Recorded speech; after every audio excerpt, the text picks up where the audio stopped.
আসছে নারায়ে তাকবীর, আল্লাহু আকবার।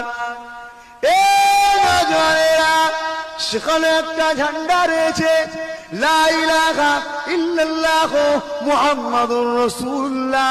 ওই ঝান্ডাটা একটা মানুষের হাতে রয়েছে, যিনি আগিয়ে আগিয়ে আগিয়ে আগিয়ে যেতে লেগেছে, যিনার পিছনেতে কোটি কোটি কোটি কোটি আল্লাহর বান্দা বান্দি রয়েছে।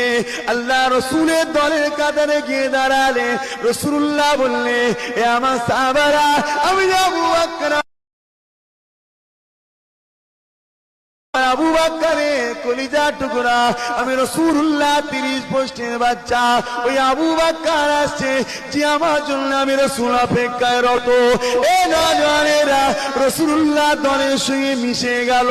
এই মিশে গিয়ে একসঙ্গে তারা আল্লাহর জান্নাতি হলে।